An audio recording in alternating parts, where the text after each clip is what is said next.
Saya Muhammad Rafi ingin menceritakan sejarah singkat Sultan Suryansah, Raja Banjar pertama yang masuk Islam. Semasa kecil sebelum memeluk Islam, Sultan Suryansah bernama Raden Samudra, kemudian berganti Pangeran Samudra.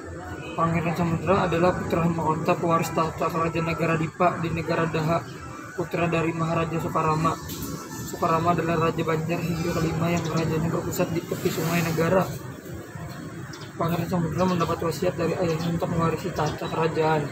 Hal ini membuat para pangeran yang lain kecewa, termasuk Pangeran Tumenggung dan Pangeran Mangkubumi. Sang Raja Soekarama meninggal Pangeran Samudra yang di saat berusia 7 tahun diselamatkan oleh Arya Tranggana dengan dihanyutkan di sungai negara yang muara ke Banjarmasin. Sementara Pangeran Samudra di Banjarmasin dirawat dan diangkat oleh Pati Masih, Pati senior yang disegani yang membawahi 4 distrik, mewakili 4 arah mata angin di Banjarmasin. Pangeran Samudra pun dinobatkan menjadi raja setelah meraih kemenangan memerangi penjajah dari kota yang dulu bernama Banjarmasin. Kemenangan yang diraih oleh Pangeran Samudra dibantu oleh kerajaan Demak yang sewaktu itu mengutus Syekh Maulana Syarif Hidayatullah atau lebih dikenal dengan Khatib Dayan. Jelas Ketua Harian dan Pengelola Komplek Makam Sultan Suryansah Haji Ahmad Yamani. Atas bantuan tersebut pada 20 September 1526 Pangeran Samudra memeluk Islam yang bergelar Sultan Suryansah.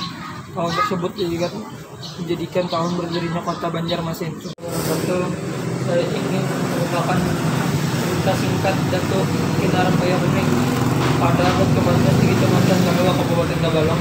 Hidup seorang baca bernama Kinarang. Menurut saya boleh kayat beliau berasal dari turun Raja Gabalang Kelua. Beliau mempunyai watak pemberani dan agak liar. Kebiasaan beliau adalah suka merendam kaki ke air. Datuk Kinarang mempunyai kesaktian bisa menciptakan buaya dengan merubah batang korek api menjadi buaya. Korek api itu beliau ambil sebatang dan diletakkan di telapak tangan kanan sambil mulut kamit membaca mantra. Selanjutnya beliau pejamkan mata beberapa lama sementara mulut terus berkomat kamit. Maka batang api itu pun berubah menjadi buaya. Mula-mula kecil seperti cicak, kemudian akan menjadi besar apabila dimasukkan ke dalam sungai. Selain itu Datuk Kinarang bisa mengubah diri menjadi buaya kuning. Kalau sudah menjadi buaya, beliau berdiam di dasar sungai dan sesekali timbul ke permukaan sungai. Kalau buaya itu timbul di permukaan sungai, orang-orang yang meletakkan merasa ketakutan karena bentuknya tidak seperti buaya kebanyakan. Bentuk buaya kuning ini besar seperti pohon aren atau pohon enau. Sangat menyeramkan jika beliau ingin kembali menjadi manusia. Kelihatan air sungai beriak-riak dan berbau tebal. Kemudian muncul buaya kuning di permukaan sungai dan terus ke darat. Kemudian buaya kuning itu lambat laun berubah kembali menjadi manusia seperti sedia kala. Datuk Kinarang bersahabat dengan raja dari kerajaan negara Dipa, Amuntai. Karena saking akrabnya mereka sering bertemu dan bercengkrama. Terkadang Datuk Kinarang datang ke Amuntai untuk bertemu dan terkadang raja negara Dipa yang datang ke Kalua. Suatu hari sang raja datang berkunjung ke Kalua untuk melepas rindu pada sahabatnya Datuk Kinarang karena lebih kurang 2 bulan tidak bertemu. Setelah tiba di rumah Datuk Kinarang, sang raja mengetuk pintu rumahnya. Namun setelah diketuk beberapa kali tetap tidak ada jawaban, maka sang raja bertanya kepada tetangga sebelah rumah Datuk Kinarang. Pada tetangga di sebelah rumah beliau berkata bahwa tadi beliau sedang berada di sungai.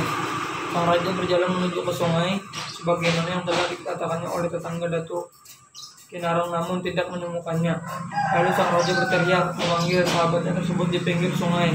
Kinarang, di mana kau? Kau sahabatmu ingin bertemu, kata sang raja. Setelah beberapa kali berteriak memanggil, tak lama kemudian air sungai di hadapan sang raja menjadi beriak-riak dan berbui tebal. Kemudian muncullah buaya kuning yang menyeramkan sebesar pohon enau. Melihat pemandangan yang ada di hadapannya, sang raja terkejut dan takut yang luar biasa. Sebelumnya Datuk Kinarang tidak bercerita kepada sahabatnya bahwa beliau pandai menjelma menjadi buaya kuning. Belum lagi tentang rasa terkejut dan rasa takut sang raja Hilang terkejut dan rasa takut, sang raja dikejutkan lagi dengan terdengarnya suara dari buaya tersebut yang menyebutkan namanya. Jangan takut sahabatku, akulah Kinarang yang kau cari, kata buaya itu. Setelah naik ke darat, berubahlah buaya itu menjadi Datu Kinarang yang asli. Sejak kejadian itu, sang raja semakin senang bersahabat dengan bergaul dengan Datu Kinarang. Sang raja pun sangat menghormati Datu Kinarang. Jadi selanjutnya, dulu menjelaskan di sebuah rumah. Dulu lupa namun milik rumahnya, tepatnya di seberang Gang Maloko dan di samping Jembatan Lama. Waktu itu kebetulan masuk musim penghujan. Karena jemaah yang waktu itu sudah banyak, maka jemaah sampai ke halaman rumah itu untuk mencari tempat duduk. Sedangkan Abah Guru Jodi di dalam rumah beserta jemaah yang lain. Hujan mulai gerimis tapi tidak mengganggu para jemaah untuk tetap sholat berjamaah sampai waktu masuk memulai kita.